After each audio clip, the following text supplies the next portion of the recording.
이발소를 찾아갔습니다. 오래전에 이발을 했던 곳이었습니다. 그곳을 지나가는 길에 들려서 이발을 했습니다. 기다리는 동안에 옆에 보니까 한 노인이 앉아 계셔요. 한 8수는 되어 보이는 분입니다. 다 안정하게 그래 앉아 계시던데, 그래서 그분 차례인가 싶어서 빈자리에서도 안 가고 하시라고 했더만은 그분은 이발을 하고 지금 자녀가 데리러 올 것이기 때문에 차를 가져올 것이면 기다린다고 해서 그래 제가 했습니다. 근데 하는 중에 조금 소란한 거예요. 얼굴이 하얗다 하면서 그 노인분을 그 앉은 조그마한 한 3명 정도 앉을 수 있는 자리에 눕힌 겁니다. 눕히고 단추 풀고 신발 뺏고 그래 누워 있게 하고, 그 다음에 이발사 부부는 하는 일을 계속했습니다. 다 마치고 난 뒤에 이제 보니까 노인분이 괜찮은지 좀 일어나셨어요. 그런데 땀에 홀빡 젖었습니다. 거의 약 한 20분 시간에 홀빡 젖었고, 얼굴 색은 조금 돌아왔는데 여전히 축 처져 있습니다. 조금 있으니까 아들이라 하는 분이 들어왔습니다. 한 40대 되어 보였어요. 아마 회사에서 급히 왔는지 자기 사업체에서 왔는지 근무복, 화이트 칼라 근무복 차림으로 왔습니다. 그런데 좀 어색했습니다. 다니지 말아 했는데 와 나왔노? 그 아버지는 좀 쭉 처져가 있습니다. 그 앞에 어떤 일이 있는지 이 아들은 물론 모르겠죠. 다니지 말라 했는데 왜 나왔노? 그러니까 이 이발사에 있던 분이 조금 전에 목격했던 그것을 이야기를 해줍니다. 그래 집에 있으라는데 다니니까 이렇게 고생을 하지. 그러면서 투덜투덜하면서 나가서 좀 있다가 들어오는데 청심환이라고 하는 걸 사왔어요. 그래서 아버지가 아무 말 없이 먹고 그런 다음에 집에 가자. 그러니까 집에 있으라면 가만히 있어야지. 자기도 이제 그래 하다 보니까 조금 주변이 의식이 되고 민망한지 어정쩡한 존댓말을 쓰면서 그러면서 갑시다 하면서 일으키는데, 이거는 그 연약한 아버지를 받들어 일으키는 것이 아니고 그냥 뭐 끌고 가듯이 옆에서 가고 팔 한쪽 잡고 갑시다. 이게 아버지에게 무리를 행하려고 하는 것은 아니라고 생각을 합니다. 평생에 몸에 배어 있는 아버지에게 하는 그런 표현이겠죠. 갑시다. 그러나 그 상황에서 그 아버지가 방금 그 지경을 당한 그런 입장에서 평소에 하듯이 자녀가 끌면은 술떡하고 그걸 친근감 있게 해줄 수 있는 그런 몸이 아닌 게 분명하죠. 못 일어나는 거죠. 그러니까 가자니까요. 한번 더 땡기니까 축 처져 버린 거죠. 사랑하는 여러분, 나올 때 보니까 그 아들이 타고 온 차는 BMW입니다. 그래서 BMW라서 그런지 누구도 차를 대할 수 없는 곳에 차를 정차를 해놓고 안에서 그것을 하더라고요. BMW를 타고 아버지를 모시러 급히 왔고 화이트 칼라 복장으로 그렇게 해서 여전히 직장이면 직장, 자기 사업체면 사업체 나름대로 상당한 지위가 있는 것 같았어요. 그래서 거기서 아버지에게, 여러분은 어떻게 생각하세요? 그 아들은 아버지를 공경하는 효자라고 생각합니까? 그래서 그 정도 지위에 있는 사람이 그걸 또 낮 시간에 BMW를 몰고 아버지를 태우러 온다. 그래서 참 아버지를 위하는, 매너는 툭박하지만은 아버지를 위하는 효자라고 생각합니까? 아니면은 그 아들은 지 나름대로의 생각을 가지고서 지 체면, 지 입장, 지 양심을 가지고서 아버지에게 자기 기준에서 할 도리를 하는 아주 어묵함에 충실한 그런 자식이라고 생각을 합니까? 아버지를 공경을 하는 자식일 것 같으면은 아버지의 말을 들어야 할 겁니다. 그리고 아버지의 입장이 어떤지를 헤아려야 할 겁니다. 그리고 아버지에게 도움이 되는 그 무언가를 하기 위해서 살피고 노력을 해야 할 겁니다. 그게 효자일 거예요. 그러나 효행을 겉으로 치장을 하고 그래서 사회적 체면도 세우고 이렇게 하는 아들일 것 같으면 아버지의 말이든지 아버지가 좋아하는 것, 아버지가 필요한 것, 아버지에게 지금 꼭 필요한 것, 그 눈높이에 맞춰서 무언가를 해주는 것은 굉장히 귀찮을 겁니다. 아버지와 관련해서 욕 듣지 않고 진급에 방해되지 않고 체면 구기지 않고 생색 내기에 적절한 자기 방식으로 아버지를 상대해야 할 겁니다. 오늘 이런 생색 내기는 효자 같으나 내용은 정말 모멸감을 주고 이미 혼절해서 한번 쓰러졌다 일어난 그 몸으로 도저히 따라갈 수 없는 그런 지 방식의 효행을 하는 이것 때문에 오늘 이 땅에 많은 노인된 부모님들이 참 힘들어하고 슬퍼하고 속으로는 무너지나 겉으로는 그래도 자식을 위해서 웃어줍니다. 참 효용이 깊은 자식이라고 애써 자랑을 해줍니다. 사울 왕을 우리가 알고 있습니다. 사울 왕이 하나님을 믿는 사람일까요? 아니면은 하나님을 믿는 자기 방식의 행위는 가지고 있대 그 중심에 하나님을 공경하고 하나님을 존중하고자 하는 마음이 없는 생색뿐인 그런 교인일까요? 오늘 이 본문을 보고 오늘 오후 예배의 그 다음 본문을 볼 때 우리는 사울의 정체를 알 수가 있습니다. 그가 말하는 부르는 하나님 하나님, 그리고 그가 드리는 솔선수범하여 드리는 하나님을 향한 제사, 그것의 비밀이 무엇인지 알게 될 것입니다. 나는 정말 예수 믿는 목사인가? 이 질문을 요즘 자주 합니다. 나는 정말 예수 믿는 목사인가? 나는 정말 하나님의 말씀을 받들어 이 목양을 하고 있는가? 동일하게 여러분에게도 이 도전의 질문과 함께 본문을 좀 살피기를 원합니다. 여러분은 하나님을 믿는 사람입니까?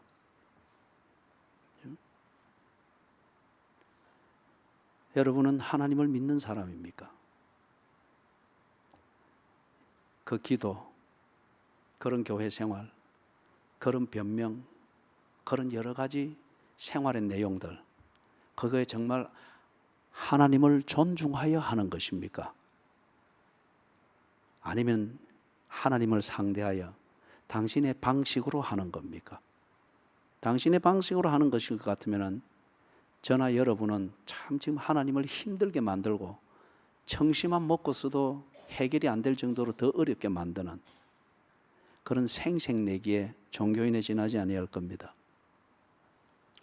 17절을 보니까 사울이 참 어려웠던 때가 있었던 것 같습니다. 그래서 거기 표현해 보니까 왕이 스스로 작게 여길 그때에, 이때가 어느 때일까요? 우리가 겪어봐서 잘 알지 않습니까? 참 가난하고 힘없고 의지할 것 없는 그런 때들이 있죠. 개인적으로도 그렇고 국가적으로도 그렇고 교회적으로도 그렇습니다. 누우면은 방이 가득 차고 일어나면은 뭐 더 이상 움직이면은 서로 거추장스러워지는 그런 곳에서 살아온 때들이 있죠. 가난하고 힘없고 의지할 것 없는 그런 때. 그렇기 때문에 더욱더 한번 잘 살아보고자 하는 이 막연하지만은 이 의욕이 충이라 합니다. 내가 반드시 이 거지 같은 집을 벗어날 것이다. 내 자식은 절대 이렇게 굶기지 아니할 것이다. 그래서 수돗물 또는 우물물 퍼마셔 가면서 이를 악물고 살았던 그런 때들이 있죠. 그럴 때에 정말 의욕은 충일한데 힘이 없는 것은 그 의욕대로 한번 살아볼 기회가 안 보인다는 거죠. 그죠? 의욕대로 살아볼 기회가 안 보일 때 그때 희망은 요원하고 현실은 막막하기만 합니다. 이럴 때 사람들이 주로 가난 때문에 타락하고 가난 때문에 삶의 지조를 끊게 되는 것을 볼 수 있죠. 그런 상황일 때 개인들은 저도 그렇고 아마 여러분들도 되게 그럴 겁니다. 그런 때를 겪을 때에 성실하려고 합니다. 순종하려고 합니다.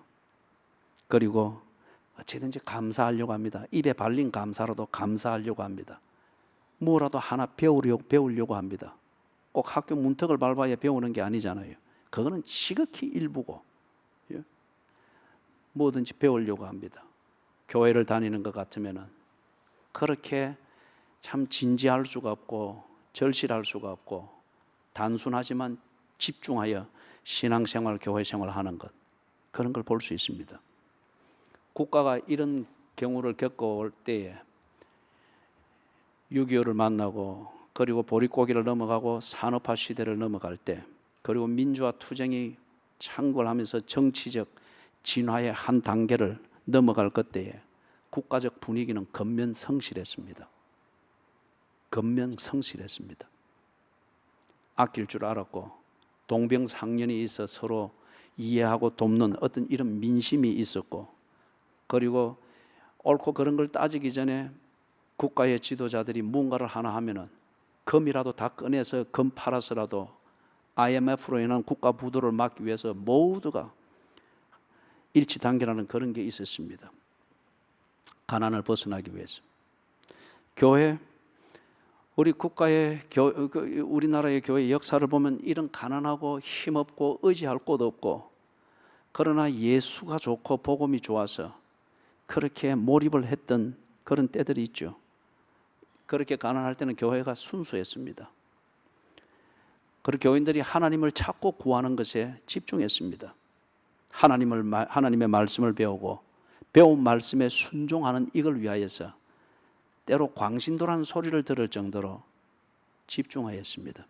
새벽기도 온다고 십리길을 걸어오는 것, 이걸 두고 불평하는 사람들이 없었습니다. 떼약볕에 여름에 거기서 사경회를 해도 덥다고 그렇게 불평하고 그런 사람이 없었습니다. 그런데 19절을 보니까 사울이 탈취하기에만 급해졌다고 합니다. 17절에 왕이 스스로 작게 여길 그 때를 벗어났습니다. 가난하고 힘없고 의지할 데가 없고 의욕은 있으나 그것을 풀어볼 희망, 이 희망을 풀어갈 기회가 보이지 않는 그런 암울한 때가 지나갔습니다. 말 그대로 개천에서 용난 것처럼 되었습니다. 그렇게 되고 나니까 19절처럼 이 사람이 바뀌어버렸습니다. 탈취하기만 급하다. 하나님의 말씀과 인도하심을 따라서 여전히 새로운 기회는 주어주고 인도하심은 있습니다. 그런데 새로운 기회와 인도하심을 통하여서 이전에는 순종하려고 했습니다. 하나님을 순종하는 것, 그것에서 집중을 했습니다. 그게 깨달아지지 않으면 밤이고 낮이고 주 앞에서 기도하며 걸었고 울며 걸었고, 그래서 그게 막힐 때는 뭔가 영감은 있으나 막힐 때는 급히 화장실을 찾아서라도 차고 다니던 쪽복음을 내서 말씀을 뒤적여보고, 이 집중함이 있고 하나님과 교통함이 있었습니다. 그런데 이제 그렇게 몸부림을 치도록 만들었던 그 컨디션들이 다 벗어났습니다. 여유가 생기고 신분 상승이 되고 뭔가 생활의 여유도 있고 인맥도 쌓이고 조금 재미를 찾아 즐길 수 있는 정신적, 물질적 여유가 좀 생긴 것 같습니다. 말 그대로 이때에 이 사울이 그걸 여유로 보았습니다. 삶의 지경이 넓혀진 것으로 본 것이 아니라 여유로 본 거예요. 잉여 재산으로 보고 잉여 시간으로 보고 잉여 건강으로 보니 이걸 어디다가 쓰고 보너스처럼 쓰고 즐길까라고 되어진 거예요. 19절에 보니 그 삶을 두고 탈취하기만 급하다고 합니다. 교인들이 어려운 때를 벗어나서 그렇게 여유를 느낄 그런 때가 되어지면은 교인들이 똑같은 현상이 됩니다. 가난하고 힘들 때는 졸지 않았습니다. 의지할 것 없고 그럴 때는 졸지 않았어요. 권사되기 전에는 졸지 않았어요. 병들었을 때는 졸지 않았습니다. 여유가 있고 그런 체험들이 있고 경험들이 있으니 자기 논리가 쌓여진 거예요. 그때부터 더 많이, 더 편하게 이 잉여 시간과 잉여 재산과 잉여 건강으로 여겨지는 이것으로 더 재미있고 더 편하고 더 안전하게 살 수 있는 걸 생각하니 절박함이 없습니다. 집중함이 없습니다. 하나님 앞에 예배 드리기 위하여서 바늘로 허벅지를 찔러가면서 졸지 않으려고 예배 드리려고 하던 우리 어머니들이 있었고 아버지들이 있은 거예요.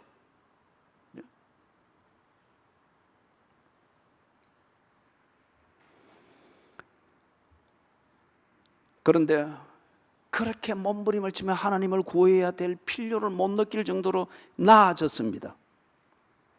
거기에 이제는 교회 가야 될 이유에 한 가지 중요한 부사가 붙었습니다. 더 편하게, 더 많이, 더 안전하게, 더 높은 신분 상승, 이런 필요가 느껴지면은 교회 가는 거예요. 이런 필요가 절박하게 느껴지면은 정신 차리고 예배 드리려고 애를 쓰는데 이미 체질은 사그라진 거예요. 아, 이제 좀 기도해볼까 옛날을 추억하면서 기도하는데 소리는 옛날 그 몸에 배인 게 있으니까 소리는 뭐 운율이 있습니다. 그러나 소리내며 자고 있는 거예요. 탈취하기만 급급합니다.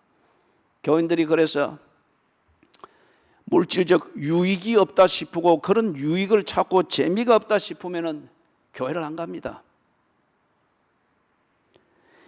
교회가 양심의 가책을 준다 싶고 부담이 되면 교회를 바꿔버립니다.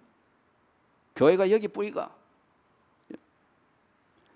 교회를 심지어는 가지를 않습니다. 회개를 강요하면 교회 갈 이유가 없다고 생각을 합니다. 탈취하게만 급급합니다. 그래서 예수님께서 예수님 당시에 그 유대인 사회의 현상을, 망할 현상을 직시했죠. 내가 밭을 샀으니 못 갑니다. 내가 소를 샀으니 시험해 봐야 되니까 못 갑니다. 장가 들었으니 내가 뭐 굳이 찾아가서 기도하고 금식하고 그럴 이유가 없으니 지금으로서 행복합니다. 그래서 그 사회가 망한다고 했습니다. 오늘 현대 교회 교인들이 그러합니다.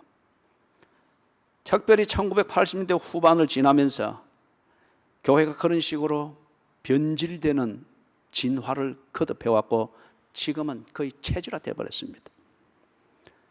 교회들마다 존다고 설교자가 뭘 이야기를 하면은 난리가 날 판이에요.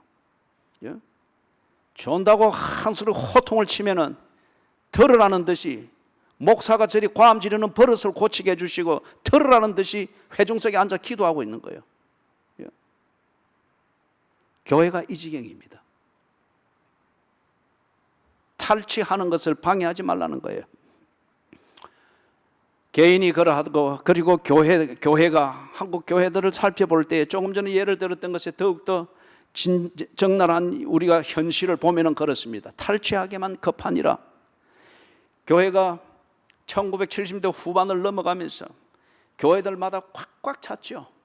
그죠? 꽉꽉 찼고 지금 절이 생기고 뭐가 생기고 뭐 개척절 막 빌딩마다 지금 막 쓰잖아요. 이전에 우리가 한 80년대까지만 해도 우리 교회가 그래야 했습니다. 세워주면 교회고 교회를 세우면 사람들이 꽉꽉 찼습니다. 다 절박했고 가난했고 의지할 곳 없고 특별히 놀 것도 없고 그럴 여유가 있는 것도 아니고 그러니 수고하고 무거운 짐진 자들을 부르는 교회가 해답인 거예요. 꽉꽉 찼습니다. 그러면서 이제 여유가 생기기를 시작을 하게 되어지니까 교회도 여유가 생기고 사람도 많고 재정도 넘치고 뭔가 교인들도 개인적으로 여유가 생기고 경제적으로나 지적으로나 여유가 생기니까 뭔가 교회 생활에 대한 새로운 메뉴들을 요구하는 욕구들이 생깁니다. 교회가 거기에서 분기점에서 뭔가 잘못 보았습니다. 교인을 더욱더 끌어들여서 채우고 자리를 채우고 그리고 이 교인들을 관리를 해야 된다고 하는 것으로 메뉴를 만들기를 시작했습니다. 그러면서 그때 많은 전략적 세미나들이 나왔죠. 제 기억에도 지금 남고 참 서글프게 만들었던 게 마케팅 전략이에요. 장사를 하는 사람들이 시장을 확보하고 고객을 더욱더 확보하기 위해서 광고를 만들고 그 다음에 사은품을 주고 어떻게든지 고객의 마음을 사로잡아서 자기 상품으로 몰려들도록 만들기 위해서 뭔가를 막 하죠. 홈플러스 가면 코너마다 맛보기 그거 해서 막 하잖아요. 그죠? 마케팅 전략이에요. 교회의 부흥을 위하여서 어떻게 하면 되나, 이 마케팅 전략이 미국에서 수입이 되면서 이게 많은 목회자들을 사로잡으면서 세미나마다 꽉꽉 찼습니다. 사랑하는 여러분, 땅끝까지 정인이 되라. 하나님이 말씀하신 것입니다. 예수께서 하신 명령이죠. 그런데 이 명령을 자기 방식대로 이제 바꾸어 가지고 교인들에게 어필이 되어지고 분위기도 만들 수 있고 사람도 많이 끌어들이고 동시에 관리도 잘 되는 어떤 이런 식으로 이것을 변질을 시켜왔던 거죠. 탈취하기에 급하게 되었습니다. 열린 예배라고 하는 게 개발이 되었습니다. 커릭 커뮤니티, 그죠? 빌 하이버스 목사에 의해서 최초로 시도가 되어지면서 이 개념이 한국으로 급히 수입이 되면서 이게 또 확산됐죠. 열린 예배. 처음 오는 사람, 불신자, 그런 사람들이 와서도 충분히 예배를 공감하고 취지는 좋습니다. 그러나 이게 어느 단계에 가서 너무 고객 중심의 프로그램이 되어버린 거예요. 마케팅 그런 전략 중심의 그런 예배가 되어버린 거예요. 그런 예배에 하나님이 없습니다. 새로 오는 사람이든지 아니면은 소위 말해서 새신자든지 또는 청년 세대를 위하여서 어느 때부터인가 별도의 예배가 만들어지면서 청년 문화와 공감이 되어야 된다. 취지는 좋습니다. 그런데 청년이 하나님이 되어 있습니다. 새로운 사람이 하나님이 되어 있습니다. 강팍한 사람이 하나님이 되어 있습니다. 예배하는 자를 찾으시는 하나님이 그 예배 중에 없습니다. 동성연애자를 안심시키는 설교가 있고 예배 분위기는 있으나 동성연애자를 변화시켜서 새 사람 되게 하고자 하는 복음의 주인이신 하나님이 없습니다.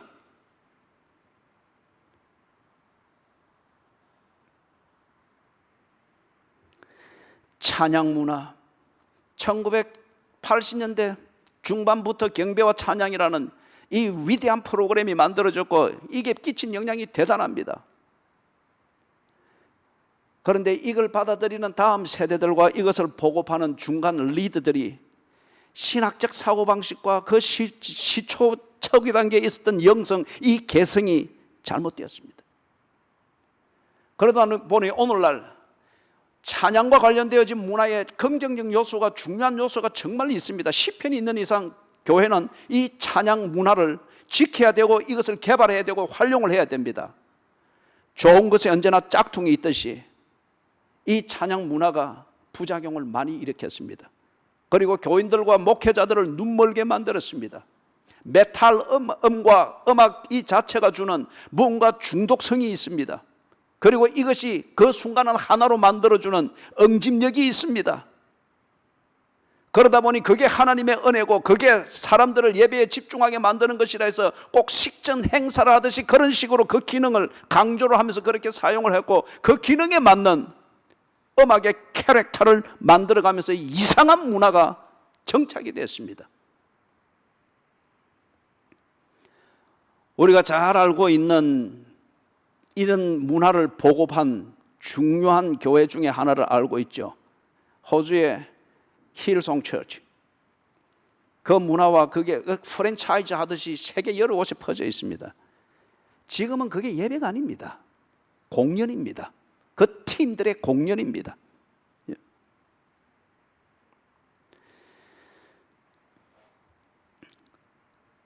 직분자를, 예를 들면 직분자를 세웁니다. 직분자를 세우는 것은 예수께서 사도들에게 주신 명령입니다. 그리고 이 직분자들을 통하여서 복음이 전성되어지고 교회의 본질이 전성되어지고 보존되어지는 이 기능을 하라고 직분자를 세우게 한 하나님의 말씀입니다.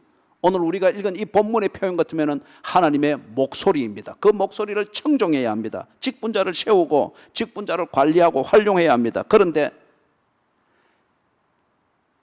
교인들의 살림살이가 나아지고 사회의 어떤 생활 수준이 높아지고 무언가 이전에 해오던 그런 것으로 영향력을 미치거나 인맥을 구성할 수 있는 사회 분위기가 아니고 좀 더 다른 차원의 권력과 다른 차원의 영향력과 사회적 신분, 이게 없으면 인맥이 안 만들어지고 사회에서의 영향력이 안 되어지는 이걸 느끼기를 시작하니까 교회가 직분자를 세우는 여기에 변질을 스스로 초래했습니다.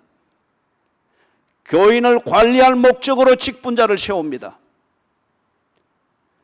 직분자된 여러분들이 스스로 점검을 해서 여러분이 이용을 당하고 있는지, 하나님의 부르심으로 세움을 받은 그러한 위대한 직분자인지를 점검하십시오.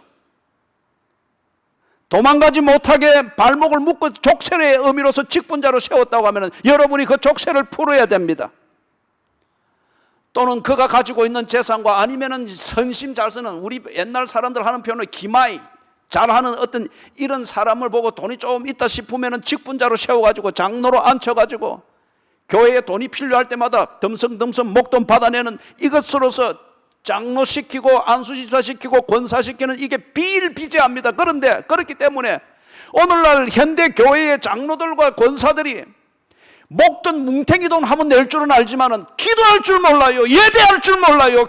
교회 섬기는 것을 몰라요. 참된 회개가 무엇인지를 모르는 직분자들이 수두룩합니다. 교회 침묵회 할 때, 학생들 수련회 할 때, 청년들 무슨 단기 선교 갈 때 한 분씩 기부하고, 그래서 아이고 이름 내지 마이소 하지만 그게 내달라는 거잖아요. 그러면 그것으로 체면 다 된 것처럼,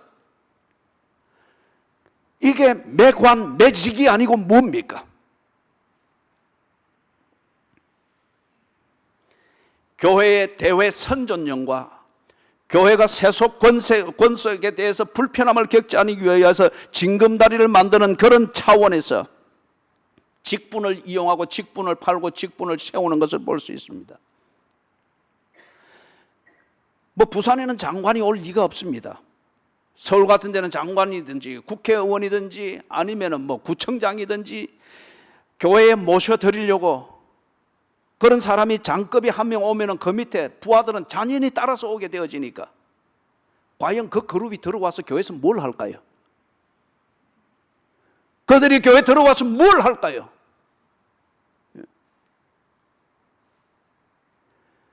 그래서 그것을 어쩌든지 모시기 위해서 밖에서의 장은 교회 안에서도 장로가 됩니다. 밖에서 무언가 좀 큰 돈을 굴리는 그런 사채에 한다 할지라도 큰 돈을 굴리는 큰 손, 그런 사람이 마님이 들어오면은 권사가 됩니다. 그런 사람들이 와서 뭘 할까요? 그래서 교회가 뭔가 정축한다, 건축한다, 법으로 막히는 게 있고 구청을 어떤 거 협상을 할 때 그런 사람들을 내세워서 뭔가 교회에 힘이 있는 것처럼 과시를 합니다. 그렇기 때문에 교회가 성령의 능력을 잃어버렸습니다. 기도할 이유를 잃어버렸습니다. 금식할 이유를 잃어버렸습니다. 어려울 때에 하나님 앞에서 자기를 스스로 작게 여기면서 크신 하나님을 의지하던 이 기도의 무릎의 능력을 잃어버렸습니다. 더럽고 추하게 돼버린 거예요. 교회에 불법이지만은 그걸 합법화 시켜주는 이 세력을 발휘한 그 장로가 되어 있는 장관이 또는 국회의원이 그것 풀어주고 나가서는 뭘 합니까? 장관으로 돌아가고 국회의원으로 돌아가면은 교회의 이름으로, 교회에서 장로의 이름으로도 그런 불법을 합법으로 만들어주는 이런 마인드를 가지고 있고 그걸 만들 수 있는 세력이 있다고 하면은 그가 나가서 정직하게 국회 의정 활동을 하겠어요? 정직하게 민생 치안을 위하여서 장관의 직을 수행하겠어요? 분명히 룸살롱에서 만날 겁니다. 분명히 어두운 돈 앞에서 무언가를 줄지 거래를 딜을 만들고 있을 것입니다. 그리고 그 다음 주에는 와서 장로이기 때문에 거룩한 단상에서 대표 기도를 할 거잖아요. 교회가 탈취하기에 급하게 되어버렸습니다. 주의 말씀을 듣고 새기는 것을 까마득하게 잃어버렸습니다. 한 가지만 더 지적을 하면은 성가대입니다. 저는 우리 교회의 성가대를 자랑스럽게 여깁니다. 음이든지 하모니든지 이런 것에 대하여서는 참 안타까움이 있고, 이거는 사람이 없으니까 어쩔 수 없습니다. 그러나 그들의 헌신, 드러나지 아니하나 이 일의 본질을 최대한 알려고 하고 그 본질에 맞도록 기꺼이 소리 없이 헌신하는 것. 우리 교회가 뭐 성가대 회식을 해줍니까? 아니면 뭐 성가대 야유회를 해줍니까? 뭐 지휘자에게 뭐 선물을 줍니까? 뭘 줍니까? 이제 그 반주자로 임명받은 반주자도 그걸 각오해야 돼요. 뭐 앞으로 선물 없어요.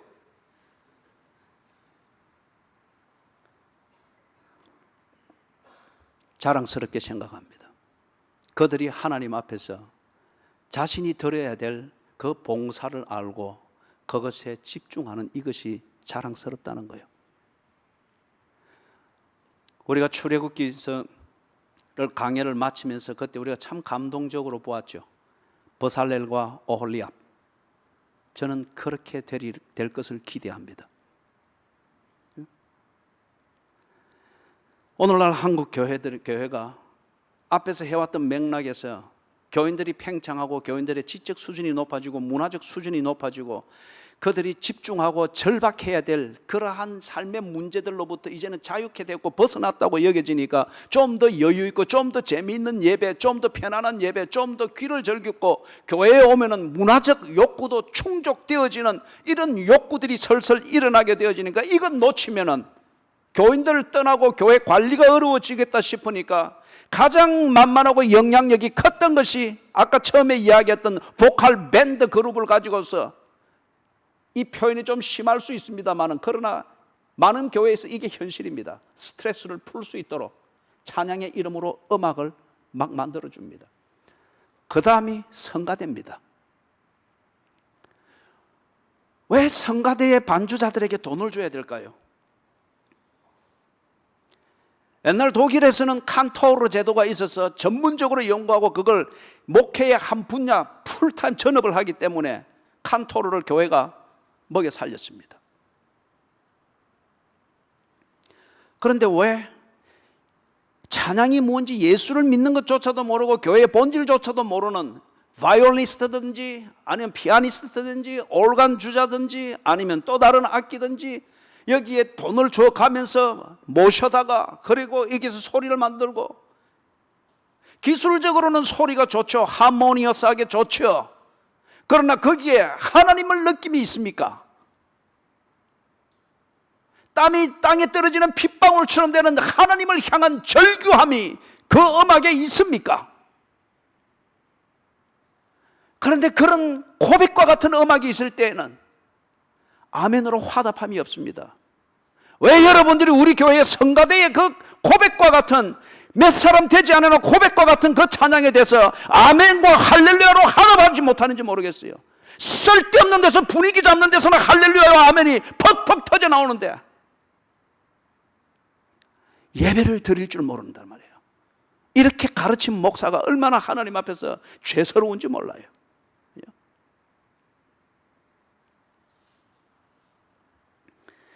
성가대는 교회가 커지면 커질수록, 여러분들이 쭉 유튜브를 들어가서도 보고 쭉 보시라고요.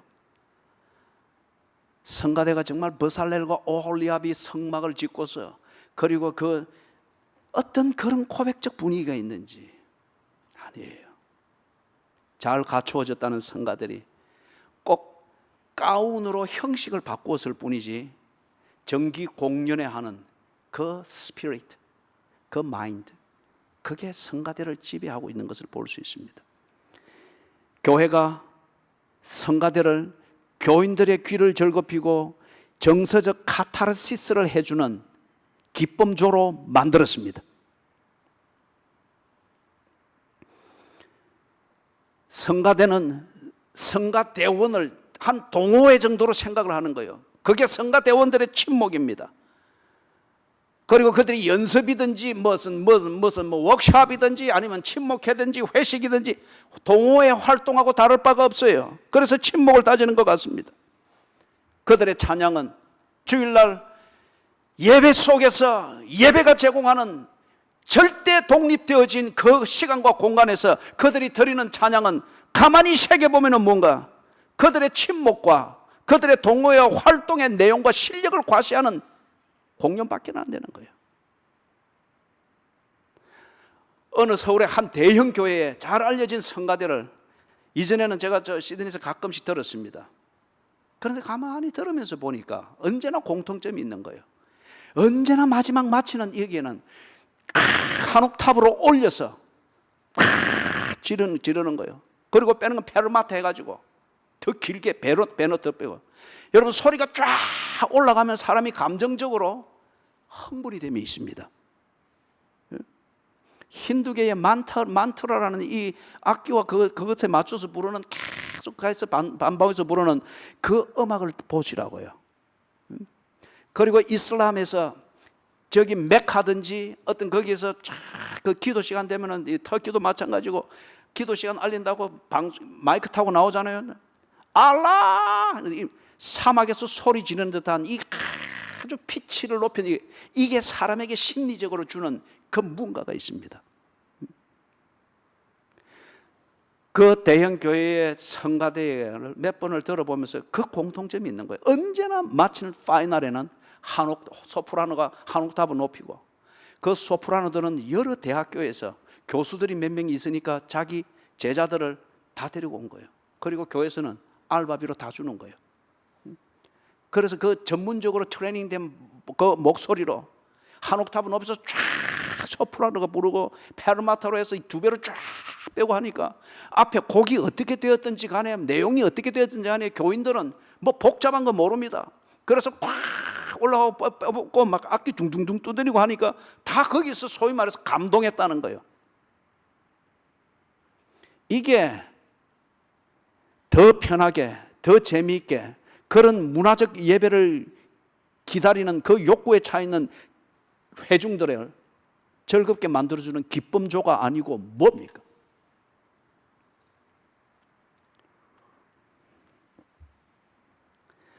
이러한 현상이 교회와 예배에 정착할 수 있게 된 것은, 그죠? 그 교회의 예배가 참 소위 말해서 좋니 안 좋니 평가를 사람들이 뭘로 하는 거예요? 문화적 요소로 합니다. 그리고 그 문화적인 요소가 내게 얼마나 어필이 되는가, 이걸 가지고 교회를 찾으려고 하고 교회가 좋니 안 좋니 하려고 합니다. 그러다 보니 고객 중심, 수요 중심으로 교회를 마케팅 전략 아니면 경영 전략으로 자기도 모르게 아니면 의도적으로 그렇게 변질시켜버린 그 교회가 설교에서 하나님의 목소리를 내지를 못합니다.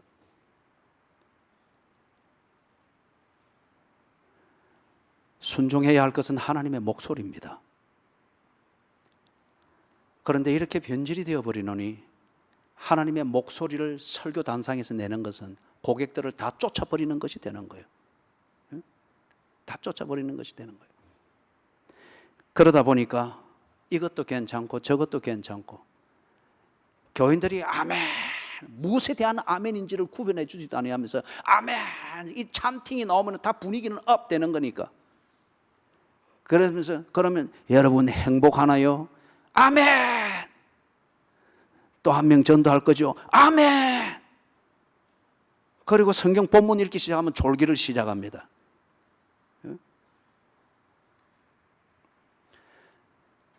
강단에서 하나님의 목소리를 내는 설교가 왜곡이 되어지고 목회자와 신학자들과 교회의 중간 리더들, 중직자들이 숫자적 부흥, 재정적 부흥, 아니면은 교세를 어떻게 넓혀서 대회에 과시하는 것, 어떤 이런 종류의 그것에 집중을 하다 보니 그것을 채우는 것, 탈취하기에 급급하였습니다.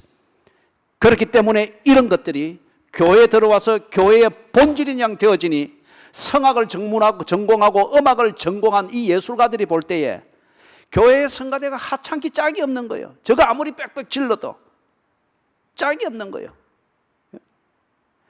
진실로 갈급하고 이것도 해보고 저것도 해보고 다 해본, 그러나 영적으로나 육체적으로 무너져 있는 이 인생들이 볼 때에 너가 교회에서 어줍지 않게 하는 것, 그건 내가 다 해봤다. 다 해본 결과 내가 지금 이 지경인데, 내가 다 해보고 안 된 그거 너가 이제 어줍지 않게 하고 있는데 그거 하자고 내가 교회 가겠느냐?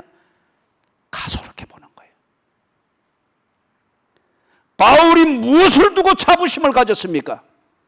자기가 알고 있는 헬라의 철학의 지식입니까? 아니면 히브리 이 인들의 최고의 학문을 배웠다고 하는 이것입니까?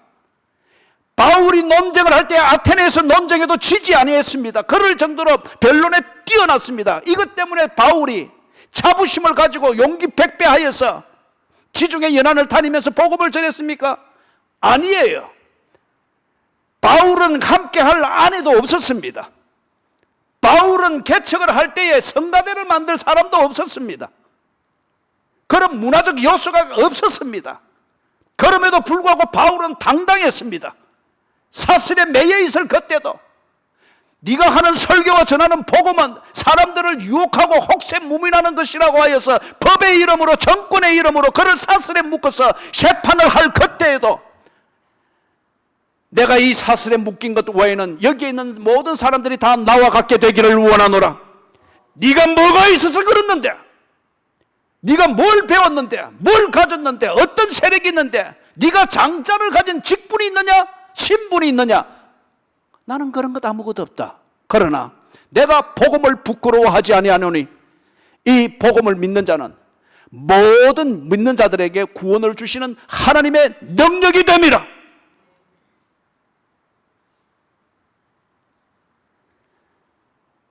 교회가 왜 여호와의 목소리, 구원을 주시는 여호와의 목소리, 참된 인간으로 회복 주시는 여호와의 목소리, 희망이 없고 떨어진 소똥, 김이 모락모락 나는 그 떨어진 소똥, 말똥, 여기에서 소화되지 않은 씨앗을 찾아서 허기진 배를 채우려고 했던 그 조선 말기에 우리 선조들, 그들에게 진정한 희망이 무엇이며 잘 살아보고자 하는 의욕을 바른 길로 눈을 뜨도록 만들어줬던 이 복음을 저버리고 여호와의 목소리를 저버리고 왜 교회가 이렇게 되었느냐? 다시 강조합니다. 1차적으로는 설교자들의 책임입니다.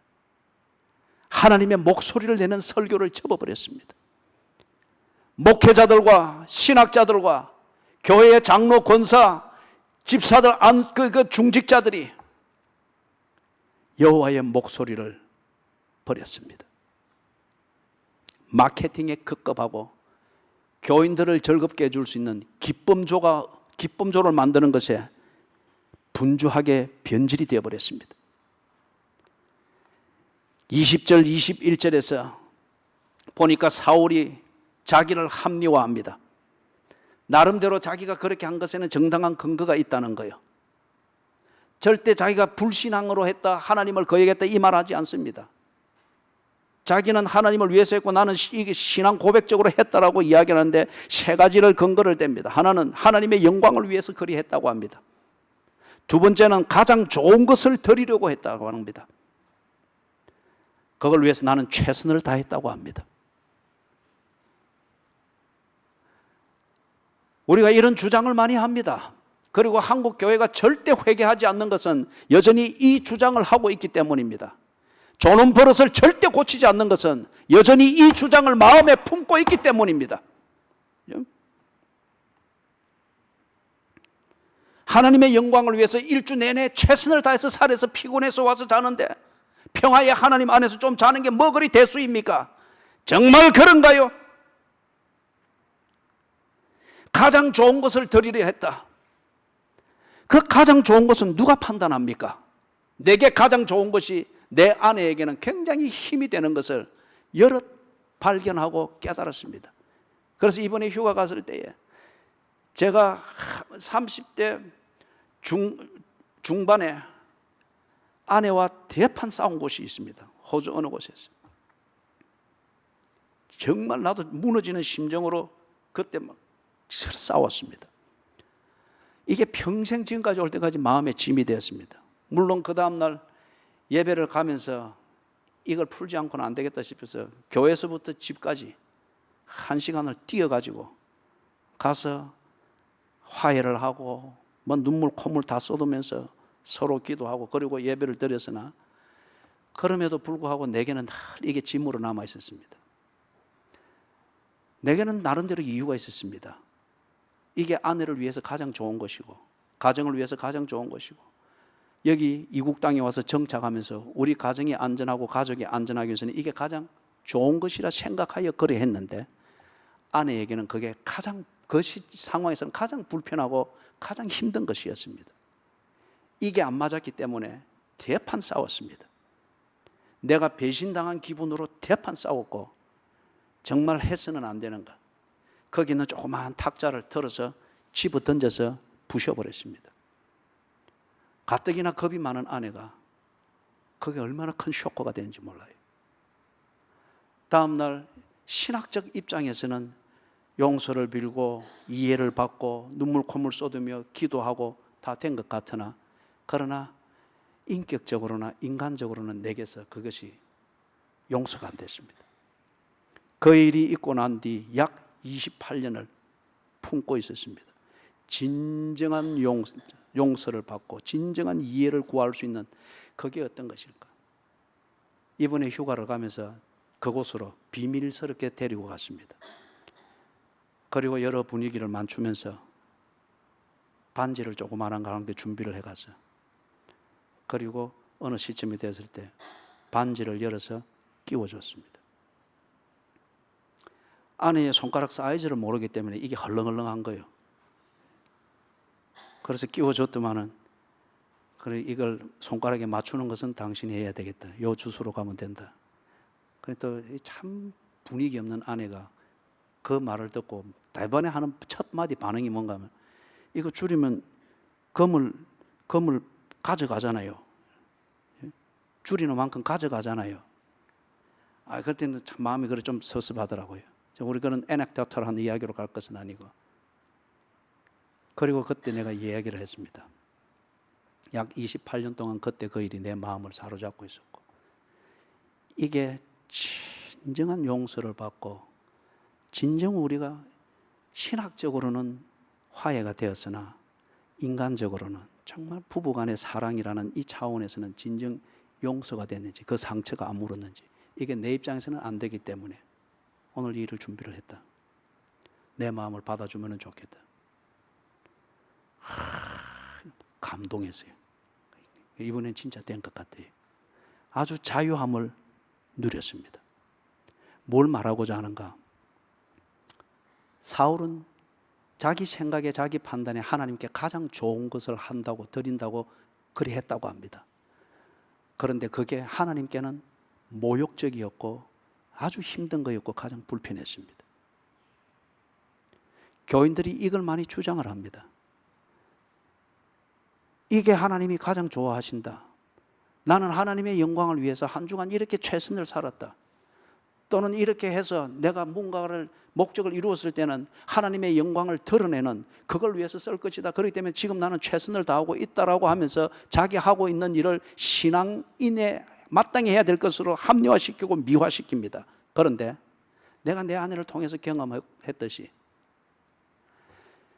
내 판단에는 그게 하나님께 가장 좋은 것이라 생각하는 하나님은 그걸 통해서 지금 본문에 보듯이 모욕을 느끼고 있습니다. 사랑하는 여러분, 주일날 와서 꾸벅꾸벅 졸면서 예배드리되 도무지 가책을 느끼고 문제인 줄 느끼지 못할 그런 삶의 구조일 것 같으면 당신의 삶의 구조는 잘못됐습니다. 당신은 하나님 보기에 가장 좋은 삶을 살고 있지 않습니다. 그건 당신의 착각이요. 무지하고 그 다음에 욕심에 차 있는 당신의 생각대로 살고 있을 뿐입니다. 최선을 다했다고 하는 것은 당신의 무지한 욕심을 미화시킨 것에 지나지 않는다는 것이죠. 그 진실을 누가 알겠어요? 당신과 하나님만이 알 수 있습니다. 그러나 당신의 그 지성도 때로는 무지해집니다. 하나님은 그럴 리가 없습니다. 최선을 다했다는 것으로 변명을 삼아서는 안 됩니다. 하나님의 영광을 위해서 그렇게 살았습니까? 그렇다면 오늘 당신의 가정에 하나님의 영광이 드러나고 있습니까? 교회가 하나님의 영광을 위하여서 어떻게 숫자를 위해서, 부흥을 위해서, 전도를 위해서 그렇게 불법이라도 했다라고 합니다. 그런데 그러고로 30년이 지난 지금 시점에 한국 교회에 하나님의 영광이 나타나고 있습니까? 성가되는 교인들의 귀를 절겹해주는 기쁨 졸업 변질이 되어졌고, 직분자의 그 노빌리티, 그 고상함과 숭고함과 신성함은 기능으로 바뀌어버렸고, 직분자 자체도 무언가 친목회가 있고 수련회가 있으면 가서 한번 노력 봉사하고 밥 짓는 거 봉사하면 하고 헌금하면 하는 것으로 전부로 생각하는 거예요. 만약에 여러분들이 그렇다고 하면 직분을 내려놓으십시오. 직분은 그런 게 아닙니다.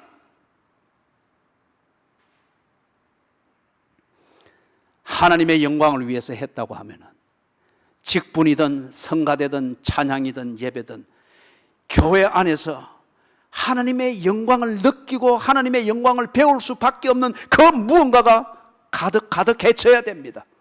그러나 한국 교회는 드러난 표면에서는 그런 게 없습니다. 말씀을 정리합니다. 22절 23절에서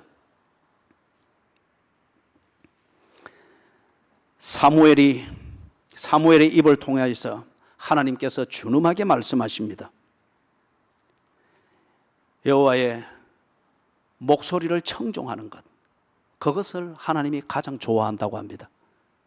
그런데 사울은 마음에 없는 번제나 제사로서 하나님을 가장 즐겁게 할 것이라 자기 판단으로 그리했습니다. 맨 처음 시작을 하면서 그 40대 아들의 이야기를 했던 것처럼, 그죠?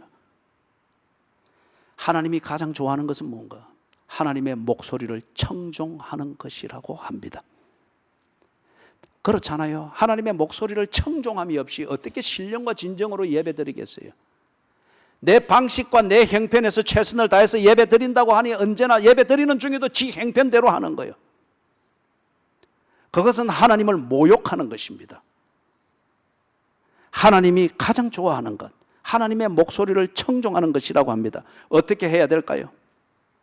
사울이 변명했듯이 가장 좋은 것을 정말 하나님을 위해서 구별한다. 하나님의 영광을 위해서 정말 최선을 다한다. 내가 지금 이렇게 하는 것이 하나님의 영광을 위한 것이다 라고 주장을 하는 것 같으면, 그렇다면 하나님의 목소리를 청종하십시오. 하나님이 기도하라면 기도하는 겁니다. 신령과 진정으로 예배드리라면 예배드리는 겁니다. 내 이웃을 내 몸처럼 사랑하라면 사랑하는 겁니다. 해가 질 때까지 분을 품지 말라 하면은 그것을 풀기 위하여서 지 감정을 억누르고 죽이고 잘라내서라도 순종해야 하는 겁니다. 어느 때 하나님의 목소리를 청종합니까? 어떤 상황에서도 하나님의 목소리를 청종해야 합니다.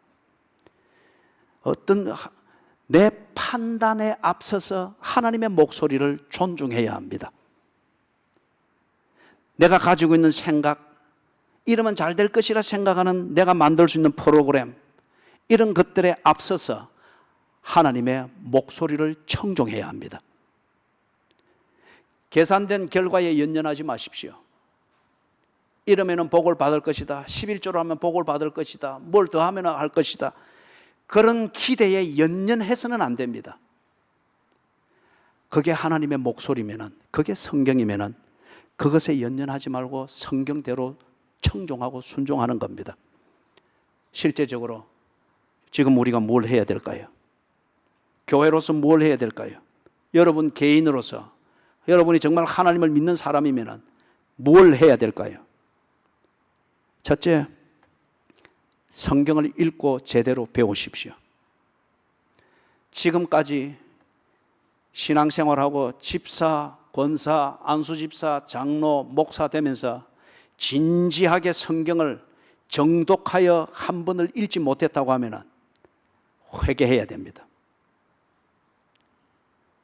회개해야 됩니다. 그럴 수 없을 정도로 무슨 건강관리를 잘했고, 그럴 수 없을 정도로 바쁘게 살아서 헌금도 많이 하고, 당신은 그게 가장 좋은 것이라 생각하기서나 여호와는 그것으로 인해서 모욕감을 느낍니다. 그의 목소리 청종하는 것을 좋아함보다 더 좋아하는 것이 있겠습니까? 하나님이 오늘 직접 말씀을 한 거예요. 두 번째, 하나님과 나 사이에 진지한 대화가 이루어지도록 하십시오. 하나님과 나 사이의 진지한 대화, 이것이 이루어져야 된다고 하는 것에 대해서 여러분, 변명과 요구를 하기 위해서 기도하지 마십시오. 변명과 하나님이 이래 하려고 했습니다, 이래 하려고 하는 게, 변명과 요구를 줄기차게 해대는 이런 기도를 할 시점이 아니라는 거예요. 하나님과 진지하게, 다른 무엇도 사이에 끼우지 말고 하나님과 나 사이에 진지한 대화를 해야 되는 것은 하나님을 듣고, 그리고 말씀하시는 하나님 앞에서 내 자신을 돌아보기 위해서입니다. 그리고 세 번째, 회개하십시오. 돌아서십시오. 그 말씀이 타당하면 여호와의 목소리가 뭔지를 들었으면 그 목소리를 청종하십시오. 그 목소리를 청종하면 반드시 회개해야 될 것입니다. 반드시 회개해야 될 것입니다. 이 회개를 위해서 옷을 찢지 말고 마음을 찢으십시오. 예배드리는 습관 조금 고치고 무슨 그걸 조금 고치고 분위기 고치는 그것으로 회개됐다라고 더 자만 떨지 말고 마음을 찢으십시오. 죽고 다시 태어나는 각오로 잘못된 생활, 잘못된 생각에서 돌아서야 됩니다. 죽고 다시 태어나는 심정으로. 교회의 입장에서는 교회의 조직과 제도를 해체하는 수준에 이르기까지 교회가 새로워져야 되고 개혁되어져야 됩니다. 우리 교단의 헌법에도 교회가 교회답지 못할 때에 더 이상 성경에 비추어 성경적으로 유지가 안 될 때는 교회 문을 닫도록 하는 조항이 있습니다. 심지어 교회가 문을 닫는 지경에 이르고 해체하는 수준에 이르기까지라도 필요하다면 거기를 감수를 하더라도 교회가 새로워지도록 회개해야 합니다. 한 가지 말씀을 드리고 마칩니다. 우리 교단의 시작 선조 중에 한 명이었던 한상도 목사님이 계십니다. 이분이 일제시대 때 신사참배를 거부하는 것을 통해서 감옥에 갇혔죠. 옥고를 치르는 중에 해방이 됐습니다. 그래서 추록 성도 중에 한 명입니다. 해방 후에 조선 기독교 총연맹이 일본 기독교 총연맹에 부속되어 있던 기구에서 이제 독립을 했으니까 독립된 한반도에 조선 기독교 총연맹으로 다시 돌아옵니다. 총회가 열립니다. 아마 대구에서 열렸던 총회였던 것 같아요. 한상도 목사님이 거기에서 총회 앞에서 발언을 했습니다. 자숙해야 된다. 우리가 다 회개해야 된다. 회개를 감상적으로나 자기 주관적으로 할 것이 아니고 실제적으로 아픔이 있는 회개여야 된다.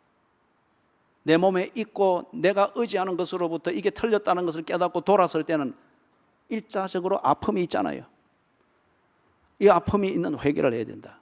그래서 제안했던 것 중에 한 상황이 뭐냐, 목사와 장로들, 총대들이 쫙 앉아있는 거기에서 지금 이 시간부로 제가 기억하기로는 3개월로 알고 있는데 이 시간부로 3개월 동안 모든 목사들과 전도사들은, 설교자들은 설교를 중지하고 강당권을 스스로 내려놓고 죄를 뉘우치며 자숙하며 회개해야 한다. 이게 제안했던 사항 중에 하나였습니다. 그럴 때에 반대하는 입장에서는 이런 변명들을 늘어놓으면서 천연덕스럽게 그랬습니다. 그들은 교권주의자들이었습니다. 설교를 하지 않으면 예배를 드리러 온 그 교인들, 그 양무리들은 누가 돌보나? 목사가 설교하지 아니하고 전도사가 설교하지 아니하고 교역자가 예배를 드리러 온 교인들이 앉아서 예배를 기다리는데 거기서 설교를 하지 않고 예배를 인도하지 않으면 누가 그러면 설교를 하나? 이 변명이 뭔지 4월의 변명하고 같은 거잖아요. 예. 양무리들을 먹여야 되는데 뭐 자숙한답시고 이게 너무 생색내는 거고 금욕주의지 않느냐?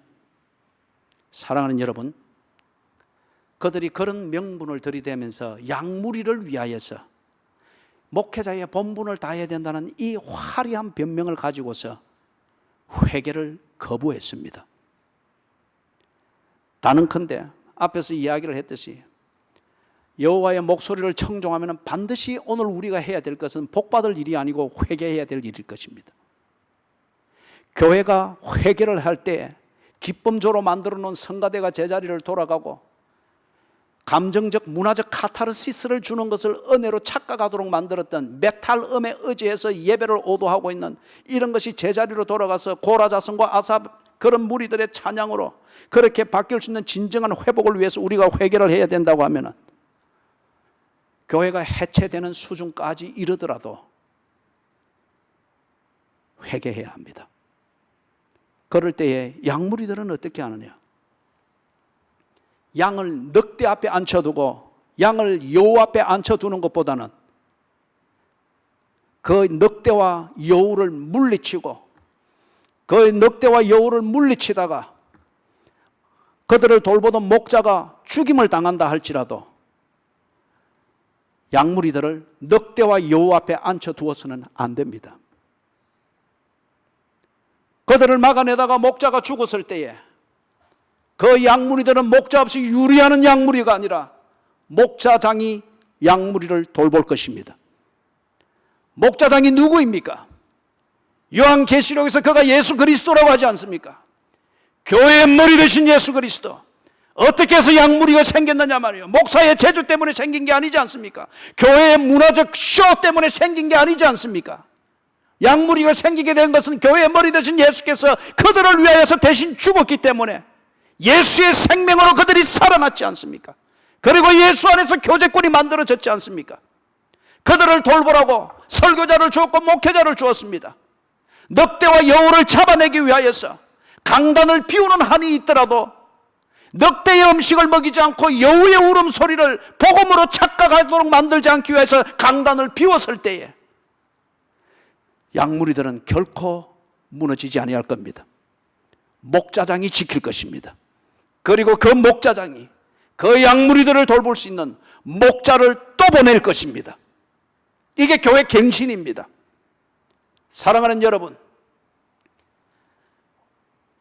화려한 말로 나를 합리화할 수 있고 내 스스로 감동할 수 있는 변명거리가 있다고 해서 내가 신앙인이고 믿음을 가진 자로 착각을 해서는 안 됩니다.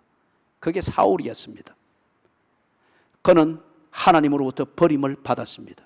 왜? 그것 때문에 그는 절대 여호와의 목소리를 청종하는 것을 알 수도 없고 인정하지도 못하고 회개하지 아니했습니다. 회개하십시오. 감정적 회개나 정서적 회개가 아니라 성경을 읽으십시오. 성경을 배우십시오. 그리고 성경이 그렇게 말하면 그대로 실천하십시오. 이것을 하나님이 가장 기뻐하고 좋아한다고 했습니다. 이것을 잘하는 사람이 중직자들입니다. 그래서 그들이 이제 나중 믿은 자들에게 본을 보이며 바른 길로 인도하는 겁니다. 회개하는 영을 하나님께서 여러분과 여러분 가정과 우리 교회와 우리 국가에 충만히 내려주시기를 주의 이름으로 축원합니다. 아멘. 하나님이여, 회개할 마음 주시옵소서. 예수님 이름으로 간절히 기도드리옵나이다. 아멘. 자리에 다